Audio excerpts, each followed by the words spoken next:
Togetherness is a challenge these days, unlike the early days when APEC was just founded. As the executive director, how do you see your role as rallying the crowd on board for cooperation? When APEC was founded, the kind of language that we put forward, that it's a very diversified region.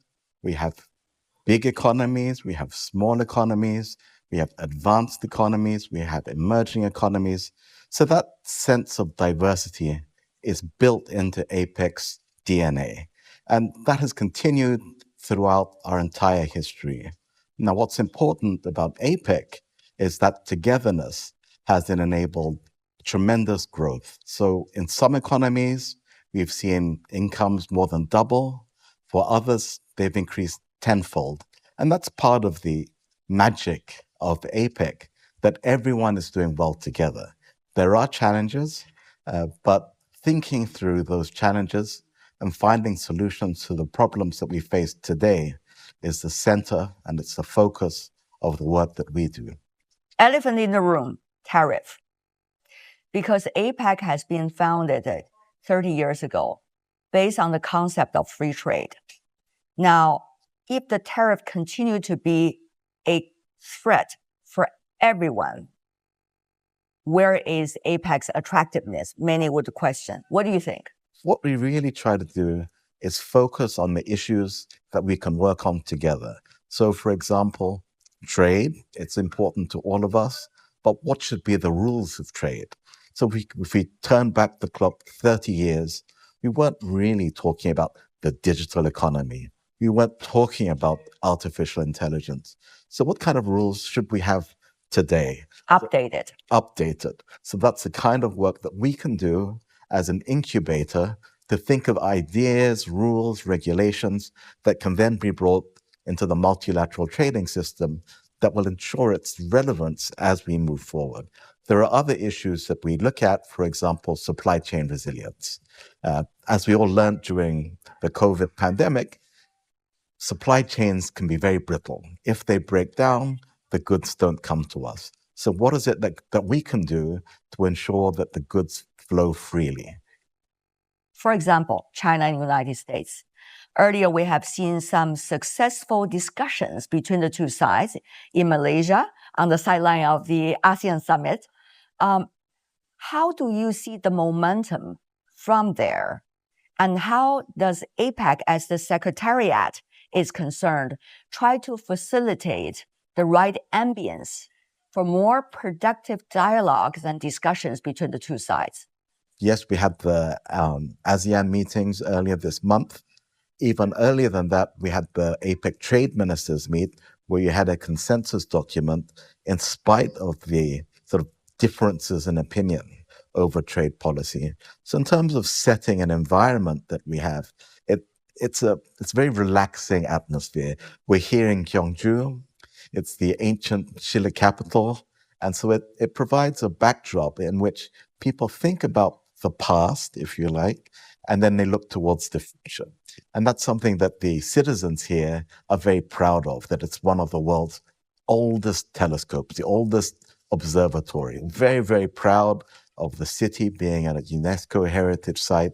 And so this is the kind of atmosphere that we would have that lead to conversations that are productive. And that's what APEC does. It encourages dialogue. And that's why these platforms are important. If we didn't have an APEC, where would these conversations take place? You can do things bilaterally. It's proven, as you know very well, difficult to find a venue. Everyone was speculating, when will President Xi and President Trump meet? And that's throughout the whole year. But finally, they're meeting here in Korea because APEC is meeting here. In the region, among economies, besides wonderful platforms like APEC, there are also trade arrangements such as RCEP, such as CPTPP, which involve many of the APEC member economies. And there are also talks about other trade arrangements. Now, as the executive director of the Secretariat, how do you look at all these options? How are you going to once again motivate them to benefit the ultimate topics of this year's discussion about trade, for example? Well, these concepts, CPTPP, RCEP, are also embedded in APEC's vision of a free trade area of the Asia Pacific. Now, if you go back a few years and, why did people think of this FTAP? There were two things. One is that the Doha Development Round wasn't moving anywhere. And second, that we had this proliferation of trade agreements. And businesses were complaining that it's too complicated. I run this supply chain, but I have to go through multiple rules of origin. So that's what FTAP was all about. So what I think about that is to work together to simplify things and find ways that really facilitate trade in our region. Earlier, China and ASEAN countries also have been talking and discussing in depth while coming up with some scripts already for the updated version of free trade. What do you expect that kinds of cooperation among the global south, in a way, so to speak, can speed up the real discussions going on worldwide about trade, including on the platform like APEC?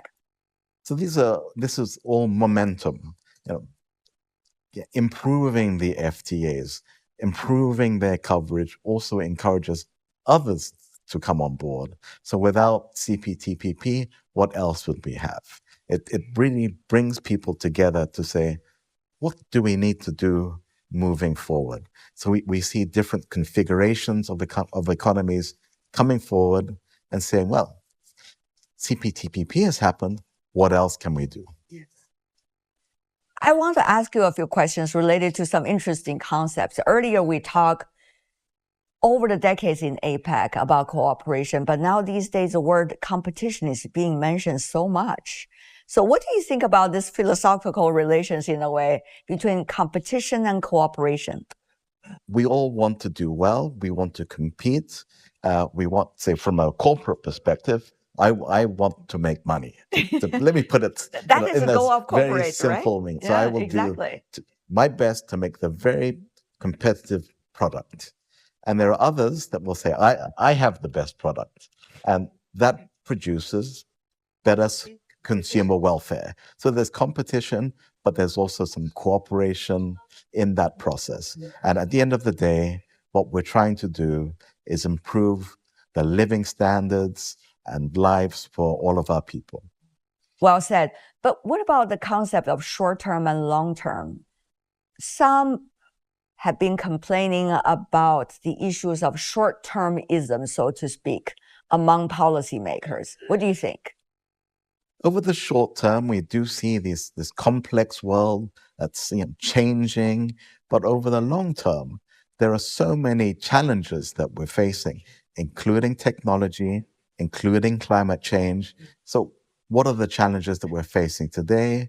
Immediately, for example, in our region, we're very susceptible to natural disasters.